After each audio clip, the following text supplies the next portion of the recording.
What's up, everybody? Big Herc 916 getting down fresh out. You know how we do it over here. Hit that like button, hit that subscribe button, share the channel. And if you're looking for some merch, go to freshoutseries.com, pick you up some merch. And I have with me today a special guest, Tracy McCurry. And yeah, man, we keep bringing you these unique guests, and we're going to get her story. So, Tracy, tell the people a little bit about like how you grew up. Well, my name's Tracy McCurry. I'm an artist, and it's just how I've coped with my life. And when you hear some of the story, you'll know why. I like to share that up front. Um, I was born and raised in Midland, Texas. It's a dusty old West Texas place. Most people know it because of the oil field here. I grew up in the oil field. My dad and my parents had an oil field business. Um, I'm the oldest daughter out of six kids. For a little while, we lived in California. My dad worked in offshore drilling out there, in while he was going to a Christian college out there. My brother, myself, my sister, and then one of my other little brothers, we were going to a Christian school out there. In the middle of fourth grade, my brother had already gone through the second grade twice, the fourth grade twice. Then I was struggling with my health, with asthma, and I was bullied really bad at school for being chunky. And so my mom with six children decided to go ahead and pull us out of school and homeschool us.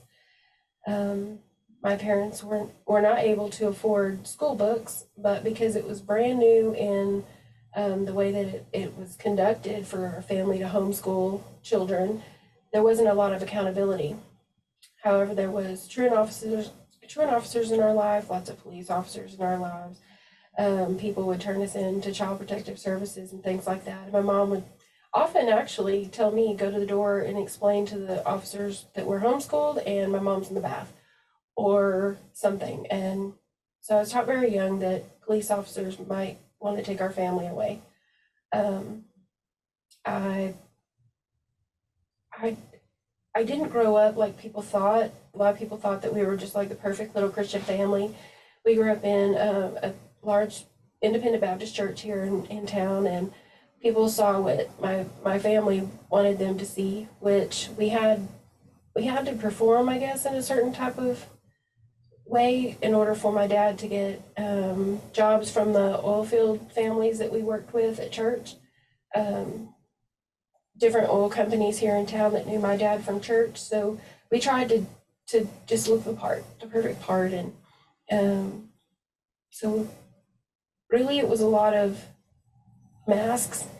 Mask wearing was something that we were each taught to do. And not only did we do it with the public, but we ended up doing it with each other so that family members didn't have a clue, I guess, as to what we were going through.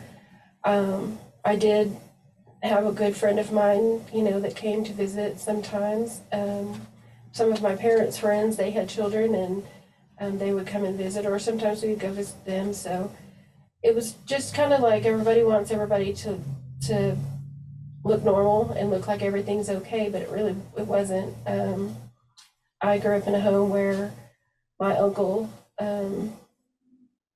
was given me at a very young age. Keeping him happy was what I felt like my role in my family was. I tried to shelter my brothers and sisters from some of that stuff that I learned at a very young age. He sexually assaulted me when I was 3 years old. My dad was watching a football game and my mom was taking a nap on the couch, and we were at my grandmother's house, my grandparents' house, and I was so traumatized. I went to my mom and I needed help. I didn't know what to do, and she told me to leave her alone. She was taking a nap. I went over to my dad and he told me to leave him alone. He was watching the game.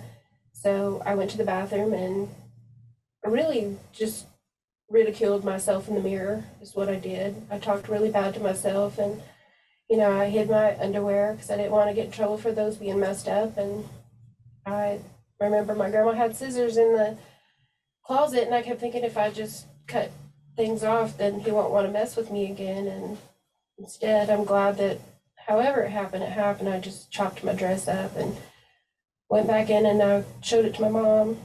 This dress had flowers all over it. It was my third birthday dress from my mom. And so she whooped me, my dad whooped me. So I think there was a part of me as a kid that associated pain with what had just happened with my uncle. My uncle was black.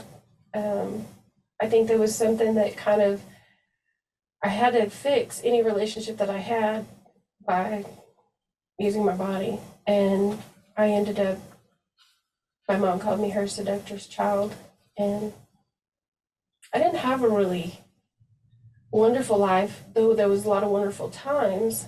I hid a lot of um, the painful stuff from my siblings because I didn't want them to know. I didn't want my little brothers and sisters, especially, to know that things were that bad. So So your mom, did she at any point acknowledge what had taken place or console you, or just like did anybody talk to your uncle, or was any there were there any of this ever brought to the family table? my mom told me that I was dreaming and to go back to sleep when I would tell her that my brother was doing things to me. Actually, he's a little older than I am, and so I there were times when I came to her and I showed her my clothes were unbuttoned and my underwear had been pulled down, and she would tell me I'm dreaming, just go back to sleep, that, you know, I don't like these stories. You need to stop telling stories like this. And then my grandma, I told her, and she said, well, just pretend it didn't happen. And you just got to leave the past in the past, or just leave it alone. Don't talk about it. We don't talk about stuff like that. And so I kind of was, that was, I think I was maybe about 14 to 16 when I really started talking about a lot of it. Like, dude, this stuff is not cool anymore. I'm I want to be a wife someday. I want to be someone's special person someday. Like, I don't want to just keep being used. And so I ended up hitting my uncle and telling him that I would hurt him if he touched me again, and he didn't ever do it again. Um, I was about 17 when I ended up hurting my brother to make him leave me alone. And my mom had to try to explain that to my dad when he came home from work. He told him, he said, well, I told you to stop touching them, stop touching the kids. And so I know my parents knew. They just never wanted to really acknowledge the fact that they've raised 6 children that have serious psychological trauma, spiritual trauma, and physical and sexual trauma. So your dad actually told your brother that he told them to stop touching the kids? Yeah. So he Um, knew. my dad knew. It took me a long time before I realized my dad knew, but I know my dad knew. What about your sisters?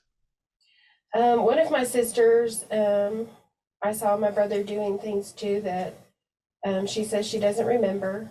Um, he admitted to them when he was older. He said he was really sorry for all these things he had done to all of us. There's all, all 6 of us. But my brother was actually a victim of my uncle as well.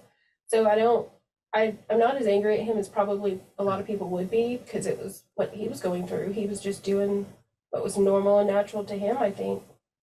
Wow.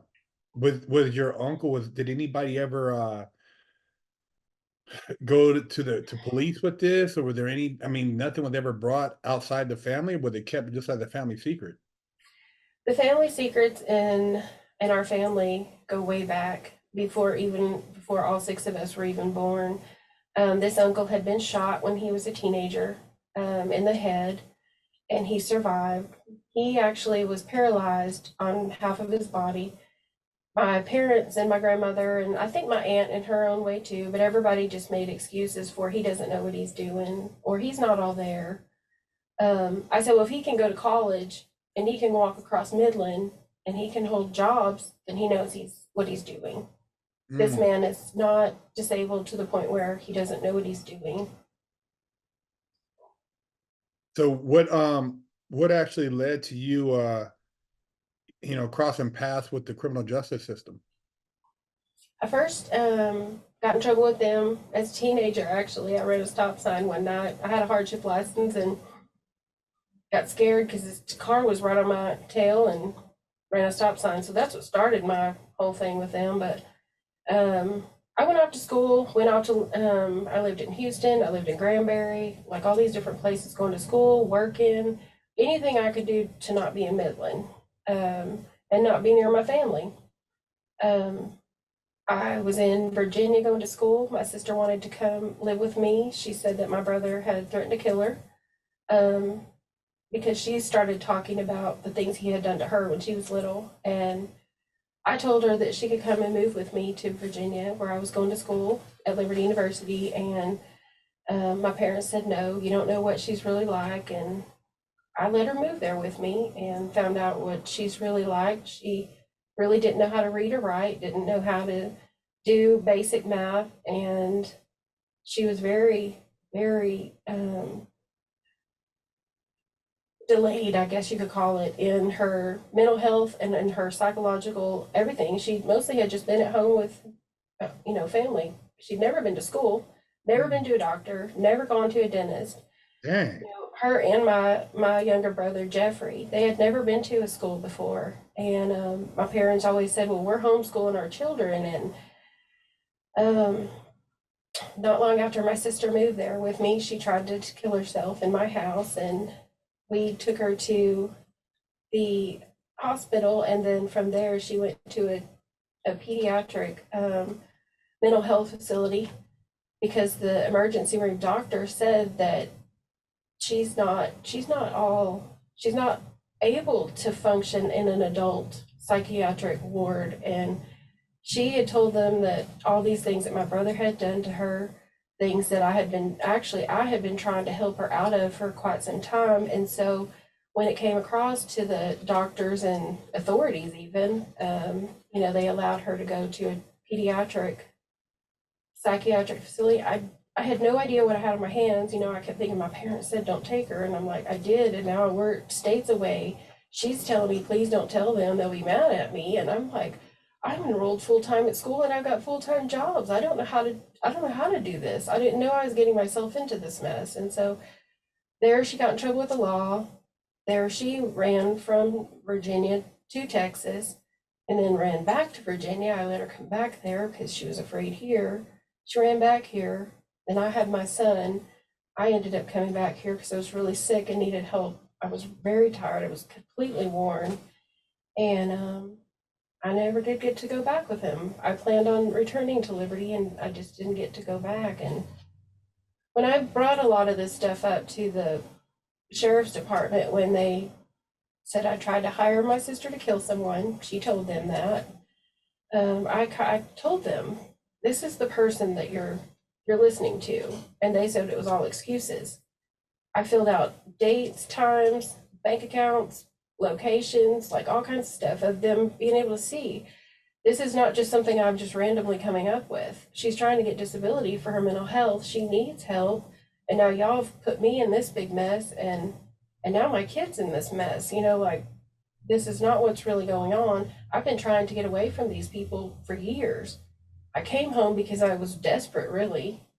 I had this, which my family's very racist. So for me to come home with this black child, unwed, was like handing over my whole life. Here, take me and ruin me again. So Didn't you say your uncle was black? he was. I don't understand some of that. My grandmother and my grandfather were.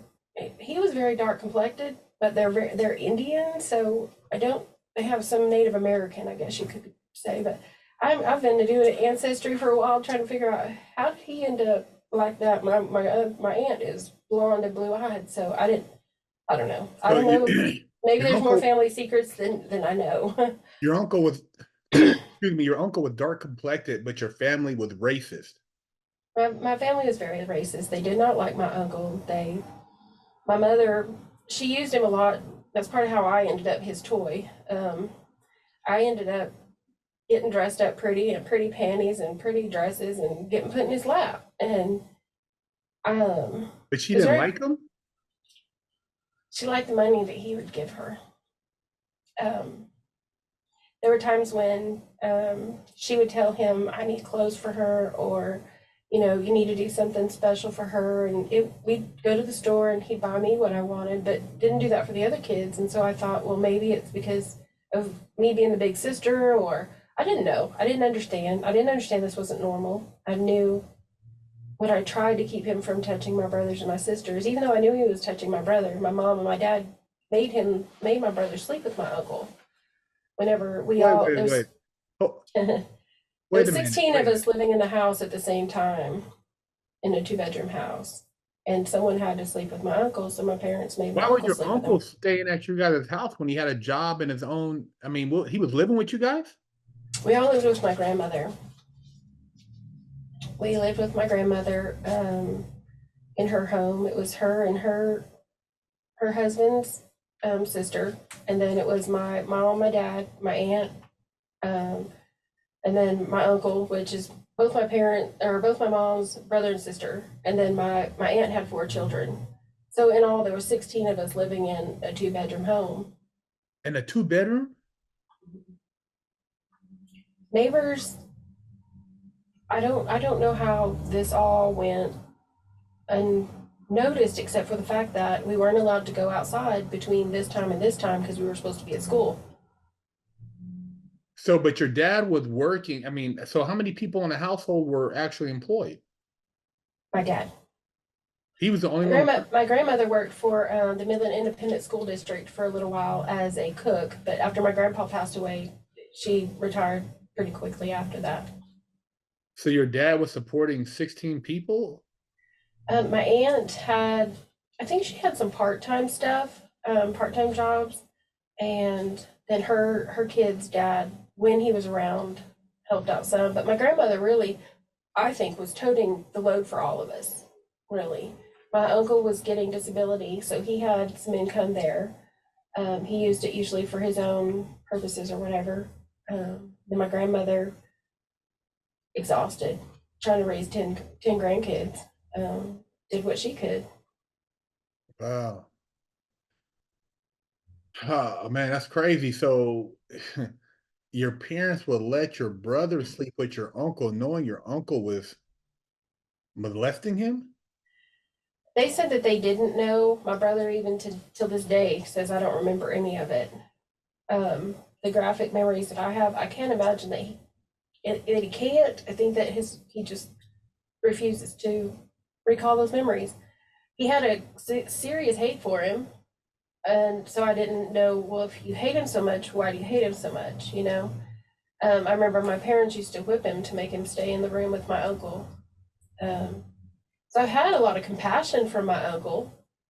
I mean, my brother, but I also have compassion for my uncle because I feel like what happened to him getting shot when he was a teenager, someone couldn't cope with maybe the way he was before he got shot. My mother was 2 when he was shot, so So, wow. So going back to, you said your sister now, she said that you hired her to kill somebody, but she had already been diagnosed as not being mentally competent, correct? she had been diagnosed after trying to commit suicide. She had been diagnosed that she was approximately first to second grade in academics, and then about a 12 years old mentality. They did tell her that she was bipolar and that she was struggling with severe depression and PTSD. My mom and my dad said I tried to diagnose her and that I had tried to psychoanalyze our entire family and would tell people I was crazy because I was trying to psychoanalyze him. I went to school for psychology. I really wanted to go and find out what in the world's wrong with my family. How did all this stuff happen, and how is it normal to them that this stuff happens and no one goes to the law? People that are from the outside in don't run it in. Like, how do the neighbors not notice there's something wrong here? You have 16 people living in the same home. How in the world is this not abnormal? You know?